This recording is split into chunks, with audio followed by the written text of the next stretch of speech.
Since we're aware of quite a few specific standard distributions, you will be expected to apply the central limit theorem to all of the distributions you've encountered so far. So you should be able to apply it to the Poisson distribution, to the binomial distribution, to the geometric distribution, and to the negative binomial distribution.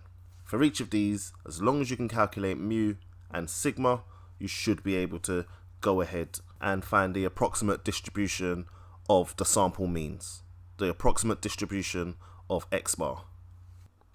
Okay, so let's try an example here. Be on the lookout for which distribution we should be using.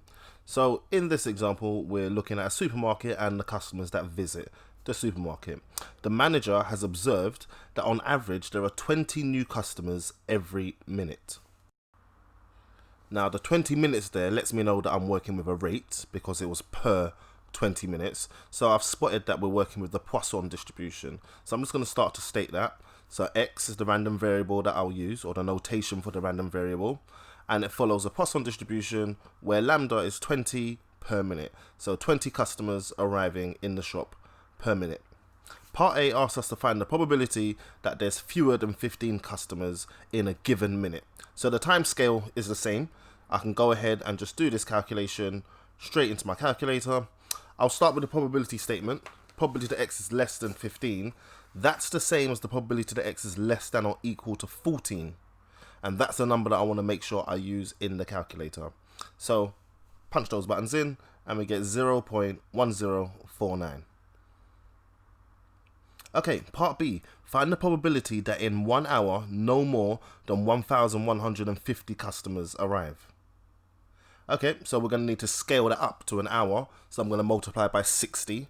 20 times 60, 1,200. So 1,200 customers per hour. And we've been asked to find the probability that no more than 1,150 customers arrive. So that's the same as saying less than or equal to 1,150 customers.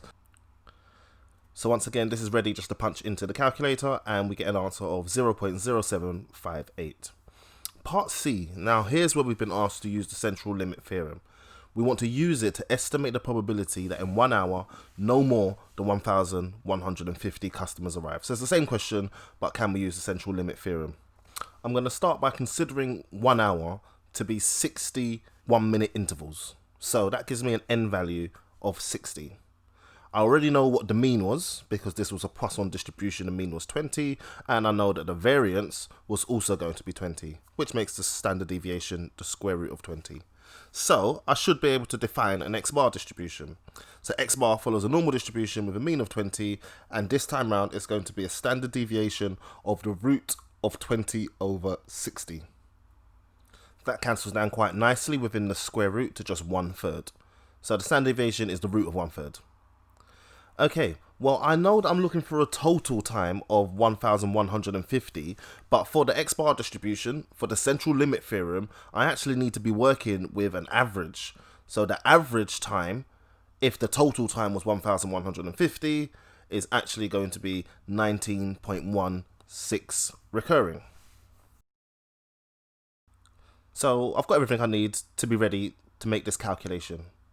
So the probability I'm looking for is the probability that it's less than, that x bar is less than or equal to 19.16 recurring. And obviously I'm working with the x bar distribution. So this is the area that I'm looking for, expecting it to be less than 50%. Into the calculator with all the correct variables.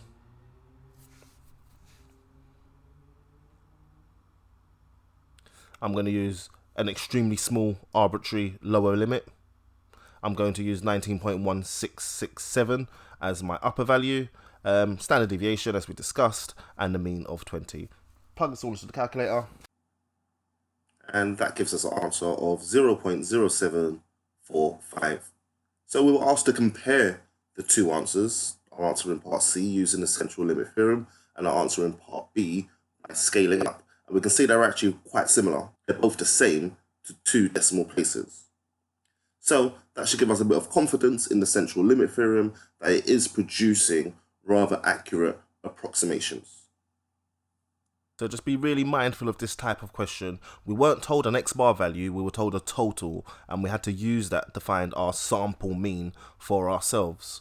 We weren't even told what the n value was going to be, but we had to just use some initiative that if we were going from an hour to a minute, an hour is 60 instances of a minute. So that gave us the n value equal to 60. So all the information was there, you just had to think a little bit creatively. You had to read between the lines.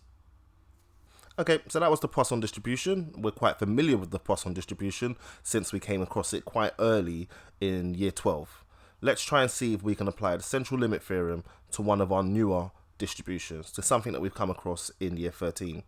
As we read through, just see if you can tell which distribution we're referring to. So Billy is the football team captain. Every week he calls around trying to make sure he can gather enough of his friends to have a squad to play. The probability that each individual friend agrees to play is 2/3, and he needs to get 10 other players to make a full squad, which is 11 players including himself. So, what distribution are we working with? Well, we're looking for 10 successes. The probability of success is consistently 2/3, and we can assume that each of his friends respond independently to each other. So this sounds very much like the negative binomial distribution to me. So we can just define that here, and we can use that to respond to the questions. So firstly, we've been asked to calculate the number of friends we would expect Billy to have to call to find 10 other players. Really just been asked for the expectation. The expectation of a negative binomial distribution is R over P, the number of successes that we want divided by the probability. So in this case, that's 10 over 2/3, and rearranging, simplifying, punching into a calculator, any which way, we get 15. I'm just going to do the variance here as well, just out of habit. I'll always want the expectation and the variance worked out together. So RQ over P squared, and working that through, we get 15 over 2, or 7.5. So I've got my expectation and my variance, likely to come in handy later on. Part B of the question, find the probability that Billy has to call exactly 12 friends. The probability that we need 12 trials to get the 10 successes.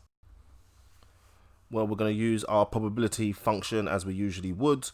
We know that the last trial will definitely be a success because that would be our call to stop calling round to more friends, and we know that out of the first 11 we needed 9 successes. So the binomial probability function for 9 successes from 11 trials, and then we're going to multiply that by 1 additional success. Rewriting, we get it into that negative binomial form, and then obviously just punching this into the calculator gets us an answer of 0.1060.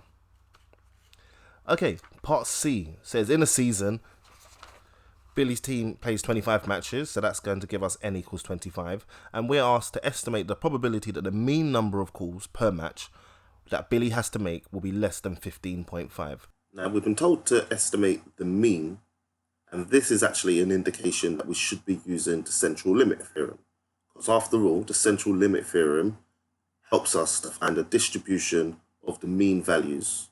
So we're not always told explicitly use the Central Limit Theorem. We need to look out for the fact that we're going to try and work out a probability of what the mean will be, and that's my indication to employ the Central Limit Theorem.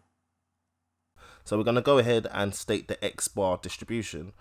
The mean, the expectation, we'd already calculated up above, that was 15. The variance, it seems I was smart to calculate it early, was 7.5. So here we're going to write out the standard deviation is root 7.5 over 25. And that's what we're going to use in our calculation. Okay, so a quick diagram. In this case, the mean was 15 as we said, and I'm actually looking for the probability that X bar is less than 15.5. So we can see on the diagram, that's a large proportion. It's going to be more than 50%. This is where I'm so happy that we got this diagram and why it's so useful. So I'm expecting a value bigger than 50%. Outside of this, a large value like that might have thrown me off because we usually end up with small percentages, especially when we move to hypothesis testing. But here I know to expect a large value. Okay, so let's just get our calculators ready, put in an arbitrary small value, upper limit of 15.5, standard deviation, and the mean, and that all leads to an answer of 0.8193. So once again, I was expecting that large value. I'm happy that I've done my calculations correctly in this case. So once again, here we're trying to apply the central limit theorem to the distributions that we were aware of before.